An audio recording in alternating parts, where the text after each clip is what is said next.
ये रंजना जी हैं और ये अपना फीडबैक अपना जो इनकी हीलिंग जर्नी रही है मेरे साथ 1 डेढ़ महीना हो गया, शायद लगभग 1.5 महीने के आसपास हो चुका है। और 1.5 महीना 1.5 से 2 महीने पहले इन्होंने मेरे साथ हीलिंग जर्नी अपनी शुरू की थी और अब वो कंप्लीट हो चुकी है। तो ये अपना फीडबैक आप लोगों के साथ शेयर करना चाहते हैं। तो रंजना जी, आप प्लीज़ अपने बारे में बताएं और अपने कैसे पहले आपने पास्ट में चीज़ें थी, कैसे आपने उनको इम्प्रूव किया, क्या आपकी जर्नी रही, मेरे साथ कैसा एक्सपीरियंस रहा, आप वो बताएं। हेलो। हेलो, मेरा नाम रंजना है and thank you Asha, my dear friend, mentor, counsellor and healer. क्या ही कहूँ, सारे वर्ड्स कम है तुम्हारे लिए। एक्चुअली मैं जब आशा से मिली, मैं अपनी लाइफ में काफ़ी issues, lots of issues face कर रही थी। जैसे नेगेटिव माइंडसेट और चीज़ों को प्रोक्रास्टिनेट करने की एक हैबिट बन गई थी मुझ में, और ऑल टाइम गिल्ट फील करना, डिस्टर्ब रूटीन मेरा, मतलब मैं चीज़ों को बैलेंस ही नहीं कर पाती थी। एक साथ यदि बहुत सारी चीज़ें मेरे सामने आ जाए तो मैं मैनेज ही नहीं कर पाती थी, और क्विक रिस्पॉन्ड कर देना, वो भी नेगेटिव वे में। कभी कभी अपने बच्चे पर भी गुस्सा कर लेती थी, और अनबैलेंस माइंडसेट, मतलब बहुत से इश्यूज थे मेरे साथ लाइफ में आशा से मिलने से पहले। और कई बार मैं सिचुएशंस को अपने पे हावी होने देती थी, उन्हें कंट्रोल भी नहीं कर पाती थी, और उन सिचुएशंस के कारण मैं काफ़ी डिप्रेशन में रहा करती थी, जिससे कि मुझे रात में नींद भी प्रॉपर नहीं हो पाती थी। कई बार मुझे रात में उठना पड़ता था, 2-3 बार, मतलब मेरी नींद डिस्टर्ब होती थी। इस तरह से काफ़ी इश्यूज थे मेरी लाइफ में, और रिलेशनशिप इश्यूज भी चल रहे थे अपने स्पाउस के साथ है, और अदर्स सभी के साथ भी थोड़ा। तो इस तरह से काफ़ी प्रॉब्लम्स थी लाइफ में। लेकिन जब मैं आशा से मिली तो ये एक्सपीरियंस मेरे लिए, मतलब बहुत मुश्किल है कहना, बट काफ़ी अच्छा एक्सपीरियंस रहा मेरा आशा के साथ ड्यूरिंग माय काउंसलिंग सेशन। आशा ने मेरी कई कुछ हैबिट्स बताई मुझे, जिस पर कि मुझे काम करना था, जैसे कि मेरी गिल्ट, प्रोक्रास्टिनेट करने की जो हैबिट थी, मेरा माइंडसेट जो कि ऑल टाइम नेगेटिव ही सोचता था। मुझे अपनी इन सब चीज़ों पे काम करना था, जिससे कि आशा ने मुझे बताया कि मुझे अपना सबसे पहले माइंडसेट चेंज करना है।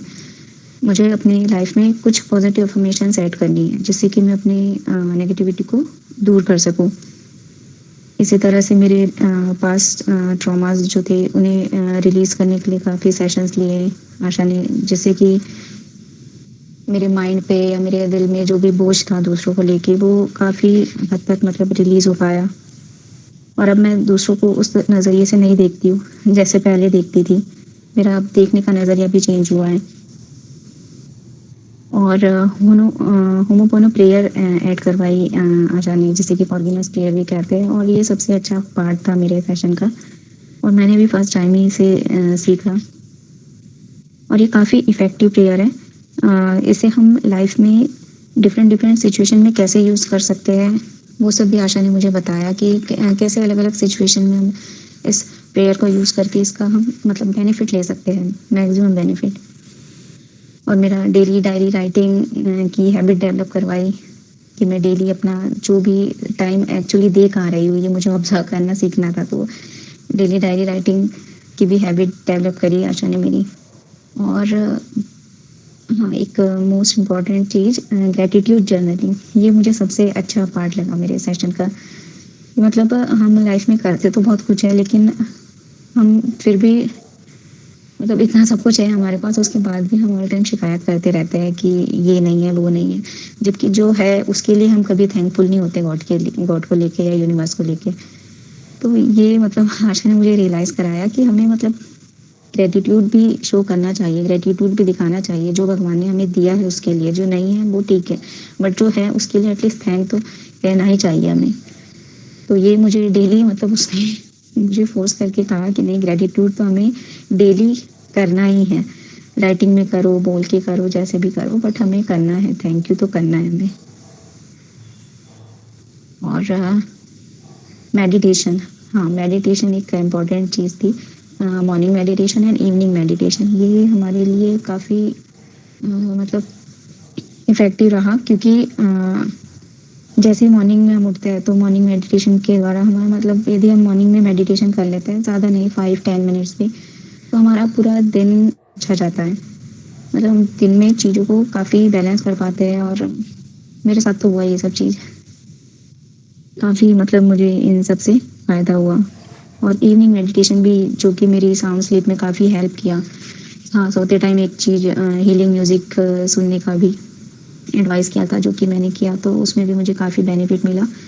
मुझे रात में नींद अच्छी आ पाती थी मतलब डिस्टर्ब नहीं हुई मेरी नींद रात में।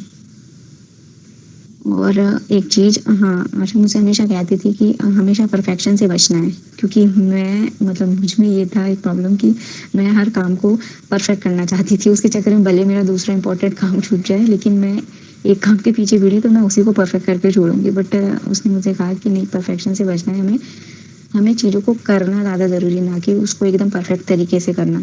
तो ये मतलब काफ़ी मेरे में कमियाँ थी जो कि उसने करेक्ट करवाई मेरी।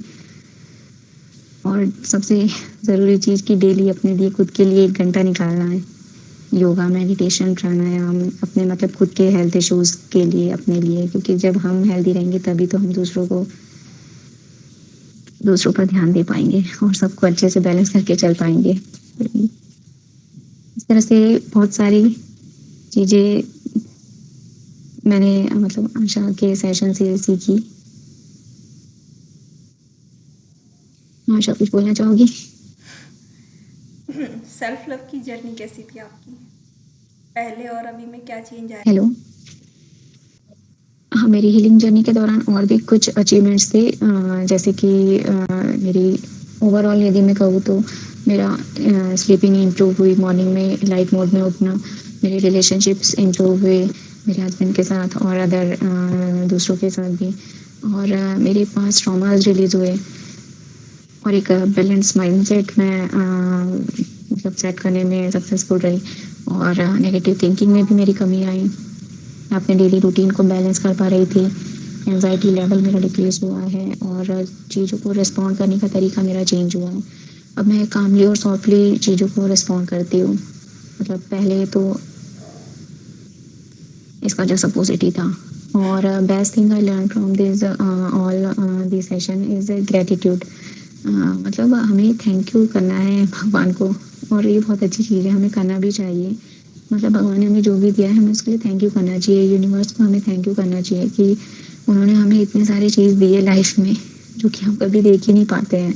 ऑल टाइम जो नहीं है उसी की तरफ हमारा ध्यान जाता है, जो है उसके लिए तो हम कभी सोचते ही नहीं है। अच्छा इस तरह रंजना। से मैं हाँ हाँ, आशा को बोलिए। भी थैंक यू करना चाहती हूँ और उसके लिए 2 ये लाइन्स जैसे कि किसी ने कहा है कि एक बेहतरीन किताब 100 अच्छे दोस्तों के बराबर है लेकिन एक सर्वश्रेष्ठ दोस्त एक पुस्तकालय के बराबर है और वो मेरी दोस्त है Asha. Thank you Asha, thank you, thank you, thank you so much. Most welcome, most welcome.